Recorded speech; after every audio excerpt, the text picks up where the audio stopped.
ನಮಸ್ಕಾರ. ಮಾಧ್ಯಮ ರಂಗಕ್ಕೆ ತಮ್ಮೆಲ್ಲರಿಗೂ ಸ್ವಾಗತ. ನಾನು ಸುನೀತಾ ಶ್ರೀನಿವಾಸ್.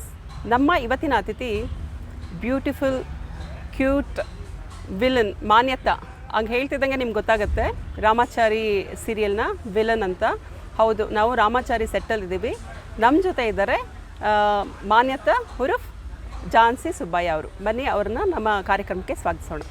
ನಮಸ್ತೆ ಮೇಡಮ್. ನಮಸ್ತೆ. ನಮ್ಮ ಕಾರ್ಯಕ್ರಮಕ್ಕೆ ಸ್ವಾಗತ. Thank you so much. ನೀವು ಬಂದು ನನ್ನ ಇಂಟರ್ವ್ಯೂ ಮಾಡ್ತಾ ಇರೋದು ಥ್ಯಾಂಕ್ ಯು ಸೋ ಮಚ್, ಧನ್ಯವಾದಗಳು. ಮ್ಯಾಮ್, ರಾಮಾಚಾರಿಯಿಂದನೇ ಶುರು ಮಾಡೋಣ. ಓಕೆ. ನಿಮ್ಮ ಒಂದು ಕ್ಯಾರೆಕ್ಟರ್ ಏನಿಲ್ಲ, ವಿಲನ್ ಕ್ಯಾರೆಕ್ಟರ್ ಅಂತ ಎಲ್ಲರಿಗೂ ಗೊತ್ತು, ಯಾಕಂದ್ರೆ ತುಂಬಾ ಪಾಪ್ಯುಲರ್ ಸೀರಿಯಲ್ ಅದು. ಹೌದು. ಅಂಡ್ ನೀವು ಕೂಡ ಸ್ಟೈಲಿಶ್ ವಿಲನ್ ಅಂತಾನೆ ತುಂಬಾ ಖ್ಯಾತಿ ಪಡೆದಿದ್ದೀರಾ. ಸೊ ಅಲ್ಲಿಂದನೇ ಶುರು ಮಾಡೋಣ. ಅಂದ್ರೆ ಯಾವ ತರ ಕ್ಯಾರೆಕ್ಟರ್, ಯಾವ ತರ ಬರ್ತಾ ಇದೆ ಅದು? ಈಗ ನಮ್ಮ ಸೀರಿಯಲ್ ನಂಬರ್ 1 ಪೊಸಿಷನಲ್ಲಿದೆ. ಹೌದು. ಆ್ಯಂಡ್ ನನ್ನ ಕ್ಯಾರೆಕ್ಟರ್ ಹೇಳಬೇಕಂದ್ರೆ ಅಂದರೆ ಮಗಳಿಗೋಸ್ಕರ ಹೋರಾಡೋವಂಥದ್ದು. Like she is very possessive about ಅವಳ ಮಗಳ ಬಗ್ಗೆ ತುಂಬ ಪೊಸೆಸಿವ್. ಮಾನ್ಯತಾ ಹೇಗೆ ಲ್ಯಾವಿಶ್ ಆಗಿ ಲೈಫ್ ಲೀಡ್ ಮಾಡ್ತಾ ಇದ್ದಾಳೆ, ಹಾಗೆ ಅವಳ ಮಗಳು ಕೂಡ ಮುಂಚೆ ಲ್ಯಾವಿಶ್ ಆಗಿ ರಾಯಲ್ ಆಗಿ ಲೈಫ್ ಲೀಡ್ ಮಾಡ್ತಾ ಇತ್ತು. ಈಗ ಬೇರೆಯವ್ರನ್ನ ಲವ್ ಮಾಡಿ, ರಾಮಾಚಾರಿನ ಲವ್ ಮಾಡಿ ಹೋಗಿದ್ದಾಳೆ, ಅಂದರೆ ಬಡತನಕ್ಕೆ ಹೋಗಿದ್ದಾಳೆ. ಅದು ಮಾನ್ಯತನ ಸ್ಟೇಟಸ್ಸಿಗೆ ಪ್ರೆಸ್ಟೇಜಿಗೆ ಎಫೆಕ್ಟ್ ಆಗ್ತಾ ಇದೆ ಅಂತ ಮಗಳನ್ನು ವಾಪಸ್ ಕರ್ಕೊಂಡು ಬರಬೇಕು. ಓಕೆ. ಅದೊಂದೇ ಅವಳ ಏಮ್, ಮಾನ್ಯತನ ಏಮ್ ಅಷ್ಟೇ. ಸೊ ಅದನ್ನೇ ಒಂದು ವಿಲನ್ ರೀತಿಯಲ್ಲಿ ತೋರಿಸ್ತಾ ಇದ್ದಾರೆ. ವಿಲನ್ ಅಂದ್ರೆ ಮಗಳ ಲೈಫಿಗೆ ಮಾನ್ಯತಾ ಆಸ್ ಅ ಮದರ್. ಈಗ ಎಲ್ಲ ತಾಯಂದಿರಿಗೂ ಒಂದು ಆಸೆ ಇರುತ್ತಲ್ಲ, ನನ್ನ ಮಗಳು ನನಗಿಂತ ಚಂದ ಇರೋ ಒಂದು ಮನೆಗೆ ಸೇರ್ಬೇಕು, ನಮ್ಮ ಸ್ಟೇಟಸ್ಗಿಂತ ಒಳ್ಳೆ ಮನೆಗೆ ಸೇರ್ಬೇಕು ಅಂತ ಎಲ್ಲ ತಾಯಂದಿರಿಗೂ ಒಂದು ಆಸೆ ಇರುತ್ತೆ. ಹಾಗೆ ಮೇ ಬಿ ಮಾನ್ಯತಾ ಯಾವ ಎಕ್ಸ್ಟೆಂಟ್ಗೆ ಬೇಕಾದ್ರೆ ಹೋಗ್ತಾಳೆ, ಅಂದ್ರೆ ಆ ಮಗಳನ್ನ ವಾಪಸ್ ಕರ್ಕೊಂಡು ಬರ್ಲಿಕ್ಕೆ ಮೇ ಬಿ ಏನ್ ಮಾಡಕ್ಕೂ ರೆಡಿ, ಏನ್ ಮಾಡೋದಿಕ್ಕೂ, ಒಬ್ಬರನ್ನ ಕೊಲ್ಲಿಕ್ಕೂ ಕೂಡ ರೆಡಿ, ಅಷ್ಟು ಆ ಎಕ್ಸ್ಟೆಂಟ್ಗೆ ಹೋಗ್ಲಿಕ್ಕೆ ರೆಡಿ ಆಗಿದ್ದಾಳೆ ಮಾನ್ಯತಾ. ಬಟ್ ಅವಳಿಗೆ ಮಗಳು ವಾಪಸ್ ಬರ್ಬೇಕು. ರಾಮಾಚಾರಿ ಅಂದ್ರೆ ಆಗೋದಿಲ್ಲ, ರಾಮಾಚಾರಿನ ಬಿಟ್ಟು ಮನೆಗೆ ವಾಪಸ್ ಬರ್ಬೇಕು ಅಷ್ಟೇ. ಬಟ್ ಇದರಲ್ಲಿ ನೀವು ವಿಲನ್ ಕ್ಯಾರೆಕ್ಟರ್ ಮಾಡಿ ಇಷ್ಟೊಂದು stylish, beautiful, what is the secret? Thank you. Maybe almost 30 to 35 years ನಾನು ಯೋಗ ಮಾಡ್ತಾ ಇದ್ದೇನೆ. Okay. But I am not a certified yoga teacher, but ನಾನು ಕಲ್ತಿದ್ದೇನೆ. ನನ್ನ ಬಾಡಿ ಫಸ್ಟ್ ಎಂತ ಗೊತ್ತಾ, ನಮ್ಮ ಬಾಡಿನ ನಾವು ಅರ್ಥ ಮಾಡ್ಕೋಬೇಕು. ನಾವು ಹೊರಗಡೆ ಹೋಗಿ ಜಿಮ್ ಮಾಡೋದು, ಯೋಗ ಮಾಡೋದು, ದಟ್ಸ್ ಟೋಟ್ಲಿ ಡಿಫ್ರೆಂಟ್. ಫಸ್ಟ್ ನಾವೇನು, ನಮ್ಮ ಬಾಡಿ ಏನು ಅಂತ ನಾವು ಅದನ್ನು ಅರ್ಥ ಮಾಡ್ಕೋಬೇಕು. ಅದ್ರ ಪ್ರಕಾರ ನಾವು ಹೋಗಬೇಕು ಅಲ್ಲ. ಈಗ ನಾನು ಬೆಳಿಗ್ಗೆ 3:45 ಹೇಳ್ತೇನೆ, ಎದ್ದು 3:45 ಹೇಳ್ತೇನೆ. ಬೆಳಿಗ್ಗೆ ಎದ್ದು ನನ್ನ ಪೂಜಾ ಕಾರ್ಯಕ್ರಮ ಎಲ್ಲ ಆದಮೇಲೆ ನಾನು 1 hour yoga 5 to 6 yoga compulsory ಮಾಡ್ತೇನೆ. ಆಮೇಲೆ ನನ್ನ ಮಕ್ಕಳ ರೂಟೀನ್, ಅವರಿಗೆ ಬ್ರೇಕ್ಫಾಸ್ಟ್ ಮಾಡೋದು, ಲಂಚ್ ಪ್ಯಾಕ್ ಮಾಡೋದು, ಅದೆಲ್ಲ ಆದಮೇಲೆ ಇಲ್ಲಿ ಶೂಟಿಂಗ್ ಇರಬೇಕಾದ್ರೆ 7:30ಗೆ ಪಿಕಪ್ ಇರುತ್ತೆ ನಂದು. ಯೂಶ್ವಲಿ 7:30 ಒಳಗಡೆ ಇದಿಷ್ಟು ಮಕ್ಕಳಿಗೆ ಫ್ಲಾಟ್ಸ್ ಜಡೆ ಹಾಕಿ ಬರೋದ್ರಿಂದ ಹಿಡಿದು ಕಂಪ್ಲೀಟ್ ಮಾಡಿ ಇಲ್ಲಿಗೆ ಬರ್ತೇನೆ. Okay okay. ಸೊ ಅದ್ರ ಜೊತೆನೂ ಫುಡ್ ಡಯಟ್ ಎಲ್ಲ ಇರುತ್ತೆ? ಡಯಟ್ ಅಂದರೆ ನಾನು ಬೆಳಿಗ್ಗೆ ಒಂದು ಮೀಲ್ ಕಂಪ್ಲೀಟ್ ಬ್ರೇಕ್ಫಾಸ್ಟ್ ಮಾಡ್ತೇನೆ. ಓಕೆ. ಮಧ್ಯಾಹ್ನ ಕ್ಯೂಕುಂಬರ್ ವೆಜಿಟೇಬಲ್ಸ್ ಏನಾದರೂ ತಗೊಳ್ತೇನೆ. ಆಮೇಲೆ ಸಾಯಂಕಾಲ ಸ್ನ್ಯಾಕ್ಸ್ ಏನಾದರೂ ಇದ್ದರೆ ತಗೊಳ್ತೇನೆ, ಆದರೆ ಸ್ಯಾಂಡ್ವಿಚ್ ಏನಾದರೂ, ಇಲ್ಲ ಅಂದರೆ ಪಪ್ಪಾಯ. ಓಕೆ. ನೈಟ್ ಯೂಶಲಿ ನಾನೇನು ತಿನ್ನೋದಿಲ್ಲ, ಗ್ಲಾಸ್ ಆಫ್ ಜ್ಯೂಸ್ ಇಲ್ಲ ಸ್ವಲ್ಪ ಫ್ರೂಟ್ಸ್ ಅಷ್ಟೇ, ವೆಜಿಟೇಬಲ್ಸ್ ಆ್ಯಂಡ್ ಫ್ರೂಟ್ಸ್. ಸೀಕ್ರೆಟ್ ಅಂತ ಆ್ಯಕ್ಚುಲಿ ನಾವು ಇಂಟೇಕ್ ಏನು ಮಾಡ್ತೀವಿ ಅದು that is very very important ಅಲ್ಲ. ನಾವೇನು ತಗೊಳ್ತೇವೆ that reflects on your face ಅಲ್ಲ. ನಾವು ಇಂಟೇಕ್ ಏನು ತಗೊಳ್ತೇವೆ ಒಳಗಡೆ ಒಂದು ಹ್ಯಾಪಿನೆಸ್ ಕೂಡ ಒಂದು ಬ್ಯೂಟಿ ಶುಡ್ ಕೀಪ್. ಎಲ್ಲರ ಲೈಫಲ್ಲಿ ಅಪ್ಸ್ ಅಂಡ್ ಡೌನ್ಸ್ ಇದ್ದೇ ಇರುತ್ತೆ, ಇಲ್ಲ ಅಂತ ಮನುಷ್ಯರಿಗೆ ಇಲ್ಲ ಅನ್ನೋದು ಯಾವುದೂ ಇಲ್ಲ. ಅಪ್ಸ್ ಅಂಡ್ ಡೌನ್ಸ್ ಇದ್ದೇ ಇರುತ್ತೆ. ಅದನ್ನು ನಾವು ಹೇಗೆ ಹ್ಯಾಂಡಲ್ ಮಾಡ್ತೇವೆ, ಹೇಗೆ ನಮ್ಮ ಸ್ಟೈಡಲ್ಲಿ ತಗೊಂಡು ನಾವು ಹೇಗೆ ಹ್ಯಾಂಡಲ್ ಮಾಡ್ತೇವೆ, it depends upon you. Yoga it controls your mind. ಒಂದು ವಿಲ್ ಪವರ್. ನಾನು ಬೆಳಿಗ್ಗೆ ಶೂಟಿಂಗ್ ಬರಬೇಕಾದ್ರೆ ಟೈಮ್ ಇಲ್ಲ ಅಂದರೆ ಒಂದು ಹಾಫ್ ಆನ್ ಅವರ್ ಆದರೂ ಯೋಗ ಮಾಡೇ ಬರೋದು. ಅಂದರೆ it keeps me active whole day. ಆ ಆಕ್ಟಿವ್ ಆಗಿರೋದನ್ನ ಅದು ಸ್ವಲ್ಪ ನನಗೆ ವಿಲ್ ಪವರ್ ಮತ್ತು ಆಕ್ಟಿವ್, ನನ್ನ ಬಾಡಿ ಆಕ್ಟಿವ್ ಇರುತ್ತೆ. Not only physical fitness, mind also it controls your mind. ಅದು ನಿಮ್ಮ ಬಾಡಿನ ಆಕ್ಟಿವ್, ಮೈಂಡ್ ಮತ್ತು ನಿಮ್ಮ ಬಾಡಿ ಎರಡನ್ನೂ ಆಕ್ಟಿವ್ ಆಗಿ ಇಟ್ಕೊಳ್ಳುತ್ತೆ yoga. It controls your mind and your body. So ಅದೊಂದು ಮಾತ್ರ ನಾನು ಕಂಪಲ್ಸರಿ, ಅದೊಂದು ನನ್ನ ಲೈಫಲ್ಲಿ ನಾನು ಅದನ್ನು ಅಡಾಪ್ಟ್ ಮಾಡ್ಕೊಂಡಿದ್ದೇನೆ. ಅದು ಯೋಗ ಇಸ್ ಕಂಪಲ್ಸರಿ. ಈವನ್ ನಿಮ್ಮ ಕೆಲಸಕ್ಕೆ ಹೋಗಬೇಕಾದ್ರೆ ಕೂಡ ನಾನು ಅದು ಅರ್ಧ ಗಂಟೆ ಆದರೂ ಮಾಡಿ ಬರಲೇಬೇಕು ಅಂತ. ಮತ್ತು ಲೈಕ್ ನಾನೇನು ಹೇಳೋದಂದ್ರೆ ನೀವು ನಿಮ್ಮ ಮನಸ್ಸು ಮಗುವಿನ ಥರ ಇರಬೇಕು. ನಾನಂತೂ ನನ್ನ ಮಕ್ಕಳ ಜೊತೆ ಸೇರಿ ಒಂದು ಮಗುವೇ ಆಗ್ಬಿಟ್ಟಿದ್ದೇನೆ. ಯೂಶಲಿ ನಾನು ಇಷ್ಟು ಮಾತಾಡ್ತಾ ಇರಲಿಲ್ಲ ಆಯ್ತಾ, ಮುಂಚೆ ರಿಸರ್ವ್ಡ್ ಆಗಿದ್ದೆ. ಝಾನ್ಸಿ ಸುಬ್ಬಯ್ಯನ್ಗೆ ಇನ್ನೊಂದು ಹೆಸರು ದುರಹಂಕಾರ, ಕೊಬ್ಬು, ಆರೋಗ್ಯಂಟ್ ಅಂತ. Actually I am not. ಅಂದ್ರೆ ನನಗೆ ಭಾಷೆ ಪ್ರಾಬ್ಲಮ್ ಇತ್ತು. ನನ್ನ ಆಕ್ಸೆಂಟ್ ಇಟ್ಸ್ ಟೋಟ್ಲಿ ಡಿಫ್ರೆಂಟ್. ಸ್ವಲ್ಪ ಜನ ತಮಾಷೆ ಮಾಡ್ತಾರೆ. ನಮ್ಮಲ್ಲಿ ಕೂರ್ಗೆ ಮಾತಾಡೋದಲ್ಲ, ಕೊಡಗು ಮಾತಾಡೋದು. ಆಮೇಲೆ ನಾವು ಇಂಗ್ಲೀಷ್ ಮಾತಾಡ್ತೇವೆ, ಸ್ವಲ್ಪ ಜನರ ಜೊತೆ ಕನ್ನಡ. ಬಟ್ ಅದು ಆಕ್ಸೆಂಟ್ ಬಿಟ್ಟು ಹೋಗೋದಿಲ್ಲ, ಆಕ್ಸೆಂಟ್ ಇರುತ್ತೆ. ಅದು ಸ್ವಲ್ಪ ಜನರಿಗೆ ತಮಾಷೆಯಾಗಿ ಕಾಣುತ್ತೆ. And I have a starting problem. ಯಾರಾದರೂ ಬಂದು ಮಾತಾಡಿದರೆ ಮಾತ್ರ ನಾನು ಮಾತಾಡೋದು, ಅದನ್ನು ಬೇರೆಯವರು ಅಪಾರ್ಥ ಮಾಡ್ಕೊಳ್ತಾರೆ. ಲೈಕ್ ಆರೋಗ್ಯಂಟ್, ದುರಹಂಕಾರ. I am not actually. ಮಾತಾಡ್ಸಿದ್ರೆ ಚಂದ ಮಾತಾಡ್ತೇನೆ ಆಯ್ತಾ, ಬಟ್ ನೋಡುವವರಿಗೆ ಹಾಗೆ ಅನ್ಸುತ್ತೆ, ಅದು ಅನ್ಸುತ್ತೆ. ನಾನು ಏನು ಮಾಡ್ಲಿಕ್ಕಾಗುತ್ತೆ? ಇಲ್ಲ, ಇದು ನೋಡಿದ್ಮೇಲೆ ನನಗೆ ಅದು ಯಾರಿಗೂ ಅರ್ಥ ಆಗೋದಿಲ್ಲ. ತುಂಬ ವರ್ಷದಿಂದ ಅದು ನನಗೆ ಇರೋದು. ಝಾನ್ಸಿ ಸುಬ್ಬಯ್ಯ ಅಂದರೆ ದುರಹಂಕಾರ, ಕೊಬ್ಬು, ಆರೋಗ್ಯಂಟ್. But I am not. ನಾನೊಂದು ಮಗು ಥರನೇ, ನನ್ನ ಮನಸ್ಸು ಒಂಥರ ಮಗು ಥರ. ನಾನು ಚಂದ ಕ್ಯಾರೆಕ್ಟರ್ ಕೂಡ ಅದೇ ತರ ಬರ್ತಾ ಇದೆಯಲ್ಲ, ಅದು ಒಂದು ಅಲ್ಲಿ. ಹೌದು, ಅದು ಏನ್ ಹೇಳ್ತಾರೆ, ಕ್ಯಾರೆಕ್ಟರ್ ಮಾಡ್ತಾ ಮಾಡ್ತಾ ಜನ ನೋಡೋರು ಏನ್ ಅನ್ಕೊಳ್ತಾರೆ, ಓ ಅವ್ರು ಹಾಗೇ ಇದ್ದಾರೆ. ಅಂದ್ರೆ ಅವ್ರು ಸ್ಟೈಲ್ ಆಗಿ ಡ್ರೆಸ್ ಮಾಡ್ತಾರೆ, ಕ್ಲಾಸಿಯಾಗಿ ಕಾಣ್ತಾರೆ, ಅವರು ಮಾತಾಡೋದು ಕೂಡ ಹಾಗೆ ಇರ್ಬೋದು, ಕೊಬ್ಬು ಇರ್ಬೋದು. ಕ್ಯಾರೆಕ್ಟರ್ ಅಲ್ಲೇ ಅವ್ರು ಅಷ್ಟು ಅಂದ್ರೆ ಜನ ನೀವ್ ಖುಷಿ ಪಡ್ಬೇಕು. ಯಾಕಂದ್ರೆ ನಿಮ್ಮ ಒಂದು ಕ್ಯಾರೆಕ್ಟರ್ ನ ಜನ ಅಷ್ಟು ಮೆಚ್ಕೋತಾ ಇದಾರೆ ಅಂತ, ಅಂದ್ರೆ ಅಷ್ಟು ಇನ್ವಾಲ್ವ್ಡ್ ಆಗಿ ನೀವು ಮಾಡ್ತಾ ಇದ್ದೀರಾ. ಅದೇ ತರ ನೋಡ್ತಾ ಇದಾರೆ ಈಚೆ ಕಡೆ ಜನ ಅಂದ್ರೆ. ಅವ್ರು ನನ್ನ ಮಾತಾಡ್ಸಿದವರೆಲ್ಲ ಒಂದೇ ಮಾತು ಹೇಳೋದು, ನೀವು ಅಲ್ಲಿ ಹೇಗೆ ಖಡಕ್ ಆಗಿದ್ದೀರಾ, ಇಲ್ಲಿ ಅಷ್ಟೇ ಸಾಫ್ಟ್ ಆಗಿದೆ. ನಾನು ಟೆಂಪಲ್ ಹೋಗ್ತೇನೆ, ಬನಶಂಕರಿ ಟೆಂಪಲ್, ದುರ್ಗಾ ಟೆಂಪಲ್, ನಮ್ಮ ವಿದ್ಯಾರಣ್ಯಪುರದಲ್ಲಿ ದುರ್ಗಾ ಪರಮೇಶ್ವರಿ ಕಾಯಮಲ್ಲಿ. ನಾನು ಎಲ್ಲಿ ಹೋದ್ರೆ ನಾನು ಹೋಗೋದು ಟೆಂಪಲ್ಗೆ ಮಾತ್ರ ಆಯ್ತಾ. ನನ್ನ ನೋಡಿದ್ರೆ ಗೊತ್ತಾಗೋದಿಲ್ಲ, ವೆರಿ ಸ್ಪಿರಿಚುವಲ್. ಟೆಂಪಲ್ ಅಲ್ಲಿ ಮಾತ್ರ ನನ್ನ ಜನ ಸಿಗ್ತಾರೆ. ಆಮೇಲೆ ನಮ್ಮ ಮನೆ ಮುಂದೆ ಬರ್ತಾರೆ. ಯಾವುದೇ ಕ್ಯಾರೆಕ್ಟರ್ ಮಾಡೋರು ಅದೇ ಕ್ಯಾರೆಕ್ಟರ್ ತರ ಅವ್ರು ಇರಲ್ಲ, ಇರೋದಿಲ್ಲ. ಕಮಾನ್, ಇರೋದಿಲ್ಲ. ಎಷ್ಟೆಷ್ಟು ದೊಡ್ಡ ವಿಲನ್ಸ್ ಎಲ್ಲ ಒಳ್ಳೆಯವರೇ. ಹೌದು, ಮೇಕಪ್ ತೆಗೆದ್ಮೇಲೆ ನಾನು ದಿವ್ಯಾ, ನನ್ನ ಮನೆಯಲ್ಲಿ ದಿವ್ಯಾ ಅಂತ ಕರೆಯೋದು. So I am Divya. I am very reserved. Makeup ಬಂದ್ಮೇಲೆ ನೀವು ಝಾನ್ಸಿ ಸುಬ್ಬಯ್ಯ? ಇಲ್ಲ, ನನ್ನ ನಕ್ಷತ್ರ ಹೆಸರು ಅಂತ ಹೇಳುದು. ನಮ್ಮ ಕೂರ್ಗಿಸಲ್ಲಿ ಎರಡೆರಡು ಹೆಸರು ಇರುತ್ತೆ. ನಕ್ಷತ್ರ ಒಂದು ಹೆಸರು, ಪೆಟ್ ನೇಮ್ ಮನೆಯಲ್ಲಿ ಕರೆಯೋ ಒಂದು ಹೆಸರು ಅಂತ ಇರುತ್ತೆ. ಹಾಗೆ ನನಗೆ ಸ್ಕೂಲಲ್ಲೆಲ್ಲ ಝಾನ್ಸಿ ಅಂತಾನೆ ಕರೆಯೋದು, ಮನೆಯಲ್ಲಿ ದಿವ್ಯಾ ಅಂತ ಕರೀತಾರೆ. ನಿಮ್ಮ ಕೆರಿಯರ್ ಇಂದ ಸ್ಟಾರ್ಟ್ ಮಾಡೋಣ.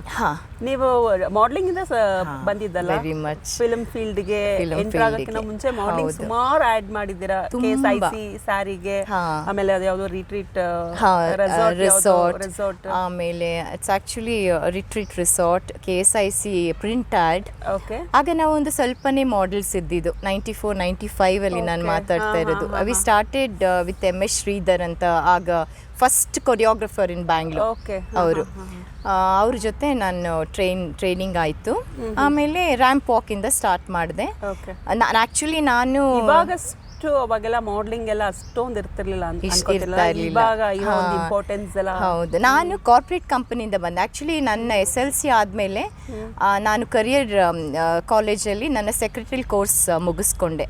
Then I started as a secretary for a general manager in a export company. ತುಂಬ ಇಂಟ್ರೆಸ್ಟ್ ಇತ್ತು ಮಾಡಲಿಂಗ್ ಬರಬೇಕು ಅಂತ. ಹಾಗೆ ನನಗೆ ಇವರು MS ಶ್ರೀಧರ್ ಅವರು ಇಂಟ್ರೊಡ್ಯೂಸ್ ಆದರು. ಆಮೇಲೆ ಅಲ್ಲಿಂದ ನಾನು ಶುರು ಮಾಡಿದೆ ನನ್ನ ಕರಿಯರ್, ಮಾಡಲಿಂಗ್ ಕರಿಯರ್. ರ್ಯಾಂಪ್ ವಾಕಿಂದ ಶುರು ಮಾಡಿದೆ. ತುಂಬ ಶೋಸ್ ಮಾಡಿದ್ದೇನೆ, ಟೂ ಮೆನಿ ಶೋಸ್ ಮಾಡಿದ್ದೇನೆ. ಆಮೇಲೆ ನನಗೆ KSIC ಸಿಲ್ಕ್ ಸ್ಯಾಡ್, ಸುದರ್ಶನ್ ಸಿಲ್ಕ್ ಫಸ್ಟ್ ನಾನೇ ಮಾಡಿದ್ದು. ಸುದರ್ಶನ್ ಸಿಲ್ಕ್ ಅವರು ಅವೆನ್ಯೂ ರೋಡಲ್ಲಿ ಶಾಪ್ ಓಪನ್ ಮಾಡಿದ್ರಲ್ಲ, ಕಮರ್ಷಿಯಲ್ ಆ್ಯಡ್ ನಾನೇ ಫಸ್ಟ್ ಮಾಡಿದ್ದು. ನಾನೇ ಫಸ್ಟ್ ಆ್ಯಡ್ ನನ್ನ ಪ್ರಕಾರ ನಾನೇ ಫಸ್ಟ್ ಕಮರ್ಷಿಯಲ್ ಆ್ಯಡ್ ಮಾಡಿದ್ದು ಅಂತ.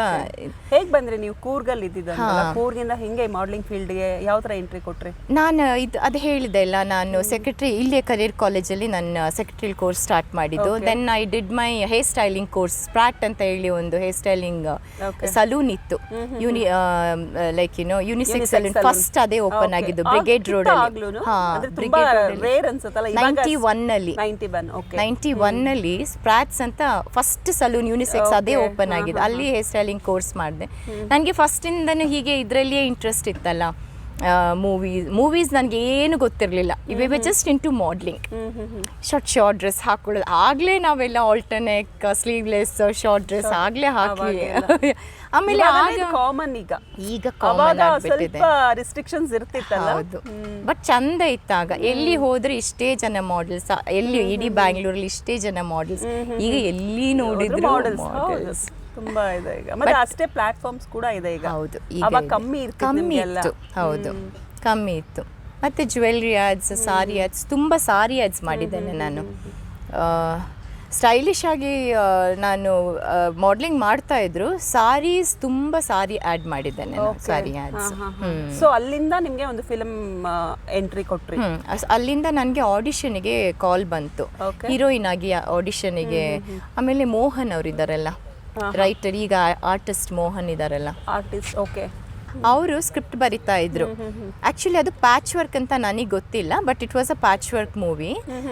Naveen Mayur was a hero, chocolate hero ಅಂತ ಹೇಳಿ ಆಗ ಅವರು, ಹಿ ವಾಸ್ ನೋನ್ ಹೀರೋ ಆಗ. ಸೊ ಅವರಿಗೆ ಹೀರೋಯಿನ್ ಬೇಕು ಅಂತ ಹೇಳಿ ಎಂಟರ್ಡ್. BN ಗಂಗಾಧರ್ ಇದ್ದಾರಲ್ಲ, ಗಂಗಾಧರ್ ಸರ್, ಅವರು ಅಂಜದ ಗಂಡು ಪ್ರೊಡ್ಯೂಸರ್, ಅವರದೇ ಪ್ರೊಡಕ್ಷನ್ ಅದು, ಪ್ರೀತಿ ಮಾಡೋ ಹುಡುಗರಿಗೆಲ್ಲ ಅವರ ಪ್ರೊಡಕ್ಷನ್ ಅಲ್ಲಿ ಹೀರೋಯಿನ್ ಆಗಿ ಎಂಟ್ರಿ ಆದ. ಸೊ ಅದು ನಿಮ್ದು ಫಸ್ಟ್ ಮೂವಿ. ಆಮೇಲೆ ಅಲ್ಲಿಂದ ಸ್ಟಾರ್ಟ್ ಆಯ್ತು. ಅಲ್ಲಿಂದ ಪುನಃ ನವೀನ್ ಮಯೂರ್ದು ಉಷಾ ಕಿರಣ್ ಅವರ ಮೂವಿಯಲ್ಲಿ ಸೆಕೆಂಡ್ ಲೀಡ್, ನಾನು ಮತ್ತೆ ರಾಜೇಶ್ ಸೆಕೆಂಡ್ ಲೀಡ್ ಆಗಿ. ರಾಜೇಶ್ ಅಂದ್ರೆ ಯಾರು?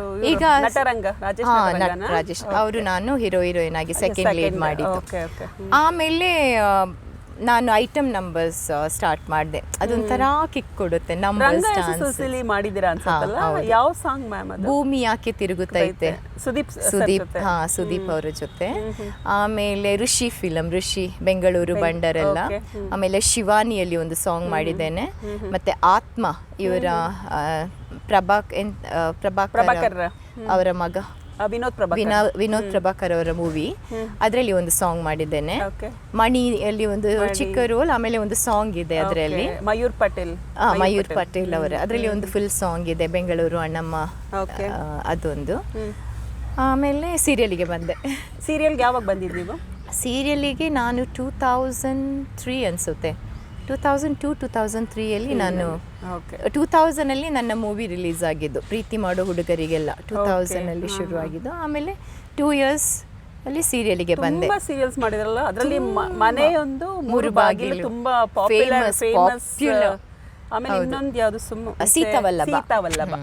ಸೀತಾವಲ್ಲಭ ಅಷ್ಟು ಫೇಮ್ ನೇಮ್ ಕೊಡ್ಲಿಲ್ಲ, ಬಟ್ ಮನೆಯೊಂದು, ಮೂರು ಬಾಗಿಲು ತುಂಬಾ. ಸೀತಾವಲ್ಲಭ ವಾಸ್ ಮೈ ಸೆಕೆಂಡ್ ಎಂಟ್ರಿ.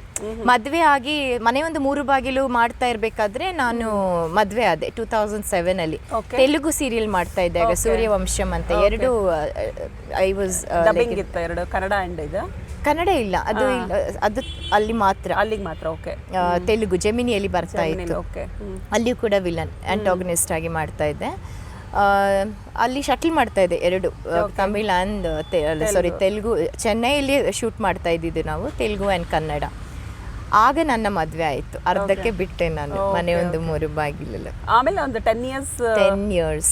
ಅಲ್ಲ, ನೀವು ಹೀರೋಯಿನ್ ಆಗಿ ಆಕ್ಟ್ ಮಾಡಿದ್ರೆ, ವಿಲನ್ ಆಗಿ ಹೆಂಗೆ ನೀವು ಸೀರಿಯಲ್ಸ್ಗೆಲ್ಲ ಹೆಂಗೆ ಒಪ್ಕೊಂಡ್ರಿ? ಮೇ ಬಿ ನನ್ನ ಲುಕ್ಕಲ್ಲಿ ಸೀರಿಯಲಲ್ಲಿ ವಿಲನ್ ಆಗಿ ಪೋರ್ಟ್ರೇ ಮಾಡಲಿಕ್ಕೆ ಅದು ಅವ್ರು ಕೊಟ್ಟಿರೋದು ಲುಕ್. ಆ್ಯಕ್ಚುಲಿ ನೀವು ಹೀರೋಯಿನ್ಗೆ suitable.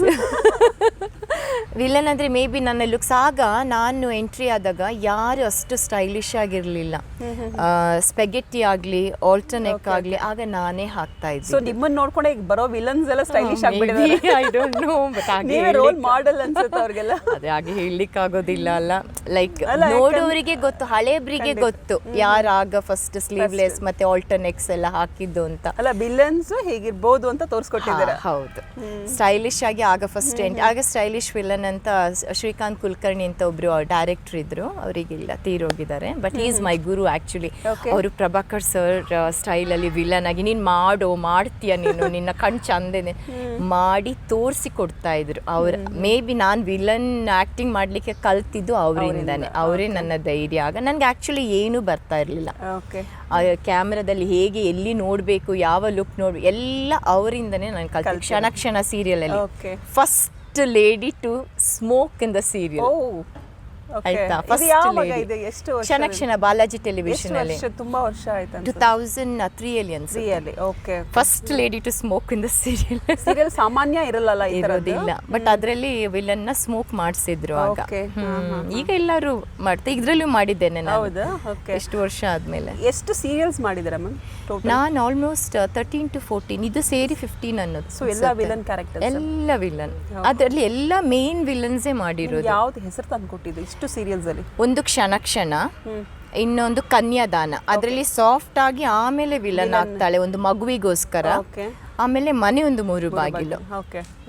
I was highest paid artist ಕೂಡ ಆಗ. ಓಕೆ. ಹಾ ಆಯ್ತಾ. ಮನೆ ಒಂದು 3 ಬಾಗಿಲು, ಆಮೇಲೆ ನಾನು ಅದು ಬಿಟ್ಟೆ.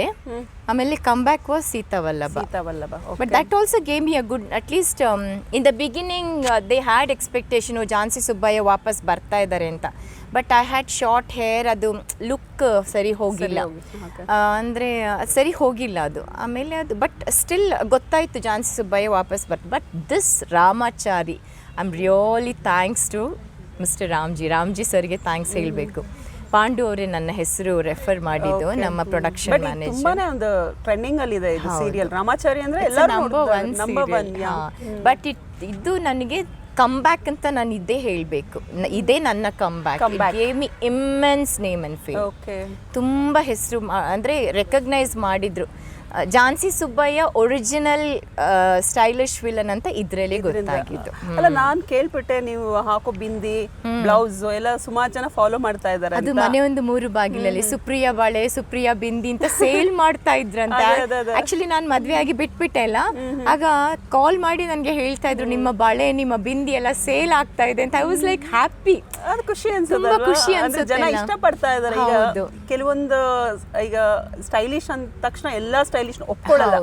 ಕೆಲವರು ನಿಮ್ಮನ್ನ ಫಾಲೋ ಮಾಡ್ತಿದ್ದಾರೆ, ಇಷ್ಟಪಡೋದು ನೀವು ಚೆನ್ನಾಗಿ ಕಾಣಿಸೋದ್ರಿಂದ ಅದನ್ನ ಫಾಲೋ ಮಾಡ್ತಿರ್ತಾರೆ. ಆಮೇಲೆ ಆ ಬ್ಲೌಸಸ್ ಕೂಡ ನಾನೇ ಸ್ಟಾರ್ಟ್ ಮಾಡಿದ್ದು ಫಸ್ಟ್. ಡಿಫ್ರೆಂಟ್ ಸ್ಲೀವ್ ಬ್ಲೌಸಸ್ ಇದೆಲ್ಲ ನಾನು ಮನೆ ಒಂದು 3 ಬಾಗಿಲಲ್ಲಿ ಫಸ್ಟ್ ಹಾಕಿದ್ದು. ಅಲ್ಲಿ ತೆಲುಗು ಅಲ್ಲಿ ನನ್ನ ಬ್ಲೌಸ್ ನೋಡ್ಲಿಕ್ಕೆ ಸೆಟ್ಟಿಗೆ ಬರ್ತಾ ಇದ್ರು ಆರ್ಟಿಸ್ಟ್. ಹೇಗೆ ಎಲ್ಲಿ ಹೊಲಿಸ್ತೀರಾ, ಏನ್ ಮಾಡ್ತೀರಾ? ಅಂದ್ರೆ ನೀವು ಏನಾದ್ರು ಫ್ಯಾಷನ್ ಡಿಸೈನಿಂಗ್ ಆತರ ಇದೆ ಅಥವಾ ಸುಮ್ಮನೆ ನಿಮ್ಮ ಮಾಡಲಿಂಗ್ ಇದರಿಂದ? ಹಾ, ಅಂದ್ರೆ ಮಾಡ್ಲಿಂಗ್ ಅಲ್ಲೇ ಇದ್ದೆ ಅಲ್ಲ. ಆ ಫ್ಯಾಷನ್ ಅನ್ನೋದು ಇಟ್ಸ್ ಲೈಕ್ ಇನ್ ಬಿಲ್ಟ್ ಬಂದ್ಬಿಡುತ್ತೆ ನಿಮಗೆ. ನಿಮ್ಗೆ ಏನ್ ಬೇಕು, ನಿಮಗೆ ಏನ್ ಚಂದ ಕಾಣುತ್ತೆ ಅಂತೇಳಿ. Actually you are your own fashion like design. ಈಗ ನಿಮ್ಮ ಬಾಡಿಗೆ ನಿಮ್ಮ ಸ್ಟ್ರಕ್ಚರಿಗೆ ಏನ್ ಸೂಟ್ ಆಗುತ್ತೆ ಅಂತ ನಿಮಗೆ ಮಾತ್ರ ಗೊತ್ತಿರುತ್ತೆ. ಯಾರು ಹೇಗೆ ಇದು ಮಾಡಿದ್ರು ಅದು ಸರಿ ಹೋಗೋದಿಲ್ಲ. So I believe in my self. ನಾನೇ ಎಲ್ಲ ಡಿಸೈನ್ ಮಾಡ್ಕೊಂಡು ನಾನೇ ಮಾಡ್ಕೊಂಡ್ಬಿಟ್ಟು. ಸೊ ಅದು ಕೂಡ ಒಂದು ಟ್ರೆಂಡಿಂಗ್ ಅಲ್ಲಿ ಬಂದ್ಬಿಡ್ತು. But I am happy, I am blessed ಅಂತ ಹೇಳ್ಬೋದು. ಆಫ್ಟರ್ ಕಮ್ ಬ್ಯಾಕ್ ಆಲ್ಸೋ ನನಗೆ ರಾಮಾಚಾರಿ ತುಂಬ ಒಳ್ಳೆ ಹೆಸರು ತಂದುಕೊಡ್ತು. ಆಮೇಲೆ ಮೈ ಸ್ಟೈಲ್ ಎಲ್ಲರೂ ಇಷ್ಟಪಡ್ತಾರೆ. ಈ ಅಂದರೆ ಸ್ವಲ್ಪ ಅಂದರೆ ನಾವೆಲ್ಲ ಒಂದು ಸೀನಿಯರ್ಸ್ ಅಲ್ಲ ಈಗ. ಕರೆಕ್ಟ್. ಇದರಲ್ಲಿಯೂ ಒಂದು ಇಷ್ಟಪಡ್ತಾರೆ ಅಂದರೆ ಲೈಕ್ ಯು ಆರ್ ಬ್ಲೆಸ್ಡ್ ಅಂತ ಹೇಳ್ಬೇಕು ಅಲ್ಲ? ಹೌದು, ಯಾಕಂದ್ರೆ ಇವಾಗ ಎಷ್ಟೋ ಜನ ಯಂಗ್ಸ್ಟರ್ಸ್ ಎಲ್ಲ ಬಂದಿದ್ದಾರೆ. ಅವ್ರ ಮುಂದೆ ನಿಮ್ಮನ್ನ ಒಂದು ಇದ್ರಾಗೆ ಒಂದು ಸ್ಟೈಲಿಶ್ ಐಕಾನ್ ಆಗಿ ನೋಡ್ತಾ ಇದ್ದಾರೆ ಇದರಲ್ಲಿ ಒಂದು ಸೀರಿಯಲ್ ಇಂಡಸ್ಟ್ರಿ. ಅದು really you are blessed. I am really blessed. ಆಮೇಲೆ ಈಗ ನೆಕ್ಸ್ಟ್ ಯಾವ್ದಾದ್ರು ಮೂವೀಸ್ ಅಲ್ಲಿ ಮಾಡ್ತಿದ್ದೀರಾ? ಇನ್ನು ನಾನು ಮೂವೀಸ್ ಇದು ಮಾಡಿಲ್ಲ, ಯಾಕೆಂದರೆ ದಟ್ಸ್ ಮೈ ಸೆಕೆಂಡ್ ಎಂಟ್ರಿ ಅಲ್ಲ. ಚಂದ ಇರೋದು ಯಾವುದಾದ್ರೂ ಬಂದರೆ ಒಪ್ಕೊಳ್ಳುವ ಅಂತ. ಈಗ ಸೆಕೆಂಡ್ ಎಂಟ್ರಿ ಆಗಬೇಕಾದ್ರೆ ಏನಾದರೂ ಒಂದು ಲೈಕ್ ಕಂಟೆಂಟ್ ಒಳ್ಳೆ ಕ್ಯಾರೆಕ್ಟರ್ ಹೌದು, ಕ್ಯಾರೆಕ್ಟರ್ ಒಳ್ಳೆ ಮಾಡ್ತೇನೆ. ಇಷ್ಟಪಡ್ತೀರಾ? ಸಪೋರ್ಟಿಂಗ್, ಮೇನ್ ಸಪೋರ್ಟಿಂಗ್ ರೋಲ್ ಆದ್ರೆ ಮಾಡ್ತೇನೆ. ಇಲ್ಲ ಯಂಗ್ ಹೀರೋ ಹೀರೋಯಿನ್ಸ್ಗೆ ತಾಯಿ ಅದರಲ್ಲಿ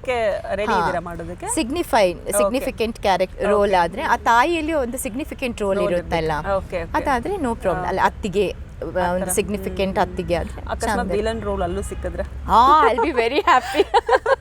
ಎಂತ ಅಂದ್ರೆ ವಿಲನ್ ರೋಲಲ್ಲಿ ಅದೊಂದು ಕಿಕ್, ಇಟ್ಸ್ ಅ ಕಿಕ್. ಅದರಲ್ಲಿ ಡಿಫ್ರೆಂಟ್ ಶೇಡ್ಸ್ ಇದೆ. ನೀವು ಕಣ್ಣನ್ನೇ ಒಂದು ಸ್ವಲ್ಪ ಹೀಗೆ ಮಾಡಿದ್ರೆ ಆಮೇಲೆ ಹೀಗೆ ಮಾಡ್ಬೋದು, ಏನೋ ಒಂಥರ ಡಿಫ್ರೆಂಟ್ ಸೋಬರ್ ರೋಲಲ್ಲಿ ನಿಮಗೆ ಅಷ್ಟೊಂದು ಶೇಡ್ಸ್ ಕೊಡ್ಲಿಕ್ಕೆ ಆಗೋದಿಲ್ಲ. ಇದರಲ್ಲಿ ಹೇಗೆ ಬೇಕಾದ್ರೂ ನೀವು ಆಟ ಆಡ್ಬೋದು. ಬೇಗ ರೀಚ್ ಆಗೋದೇ ವಿಲನ್. Very true. ಬೇಗ ಕ್ಯಾಚ್ ಮಾಡ್ತಾರೆ. ಆಮೇಲೆ ಆ ರೋಲ್ ಹೇಗೆ ಬೇಕಾದ್ರೂ ಆಟ ಆಡ್ಬೋದು. ಖಂಡಿತ. ಅದರಲ್ಲಿ.